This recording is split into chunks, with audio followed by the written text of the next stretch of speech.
Thank you so much for joining us, Jeff. Thank you for having me. You killed it on stage. How was it up there? I hope I did. Not too bad, to be honest. I didn't have time to get nervous. I think I was half asleep. So, you know, it works in your favor, oddly. Yeah, no one noticed. Yeah, you killed. I was like, whoa, I asked Fritz, did you give him bullet points? He was like, no, that's him talking. That's pretty great. It was just me talking, yeah. Off the cuff for the most part. There you go. Well, we are going to hear about how Terlato is using NetSuite as really a launch pad for growth. But before we get into all of that, for those who maybe missed the keynote, can you tell us a little about Terlato Wine Group? So, Terlato Wine Group is a family-owned, multi-generational business owned by the Terlato family, headquartered in Lake Bluff, which is a northern suburb of Chicago. And we're a worldwide maker, distributor, importer of luxury beverages. And by luxury beverages, I'm talking fine wines, spirits, and artisanal waters. We have some of that fine wine right here. Yeah. Yes, we do. Nothing like that in the morning. Yeah, exactly. And at current count, I think we represent, it varies, but around 90-ish brands. It's always a changing number. Oh. So, yeah. And to start a long story short, it began as a grocery store in Chicago, downtown Chicago, in 1938. It's grown into this multinational, international business that it is today. Great, congratulations. Yeah. What are some of the unique challenges of running a business like this? Unique challenges. We're uniquely at the mercy of the weather, being wine growers, and this is actually a perfect year to illustrate that. Hard to grow grapes in Chicago. It is hard to grow. I'm kidding. Well, and also hard to grow them in California when it's the coldest spring, I was told. Yeah. Well, I visited there back in the springtime, and I was told by all three wineries independently that it was the coldest spring to date since 2011. Wow. Fast forward a couple of months and they've been flooded with water. Yes. So, there's no predicting it or controlling it. You can do some things to mitigate the damage, but I mean, we really are uniquely kind of at the disposal and the mercy of the weather gods there. The other thing that comes to mind probably is compliance.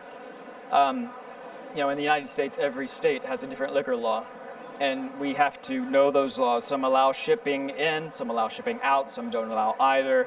You have to be acquainted with all of that, and you've got to be acquainted then with international laws regarding alcohol sales. So there's a lot there to be on guard of and make sure you make sure that you're in compliance with. And actually, NetSuite's helped us out tremendously in that regard.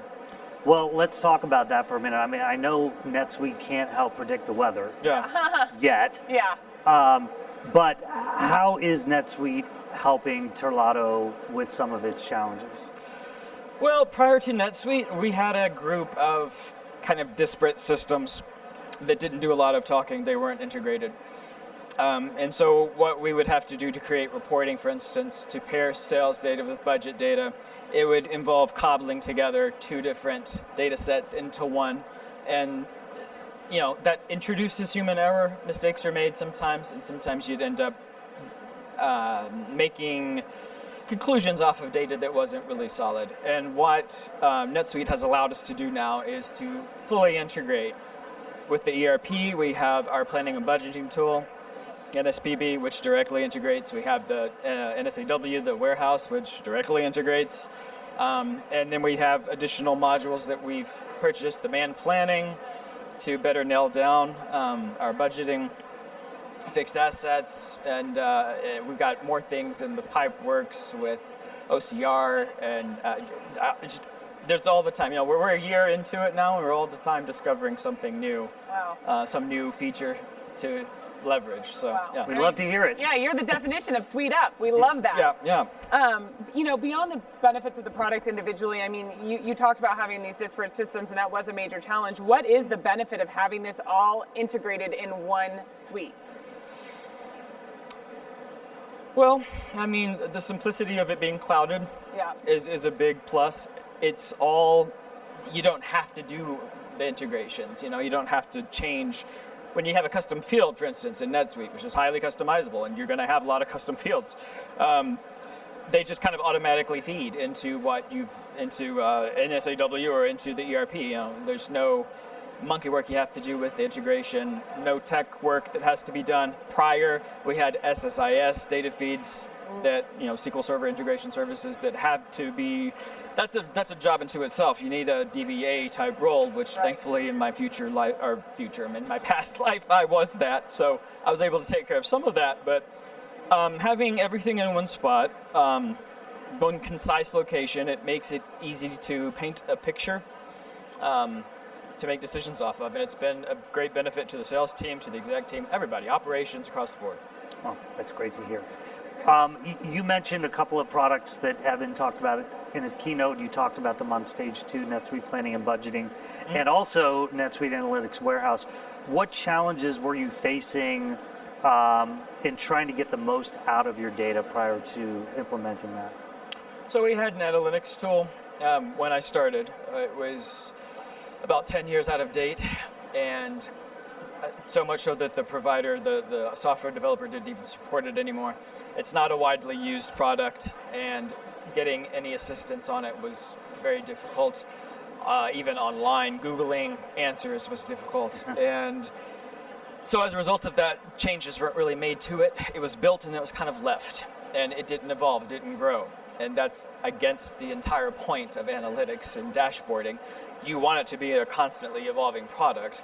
As you get new data sources and data feeds, or as NetSuite introduces new technologies and new partners, you want to integrate that into your data set.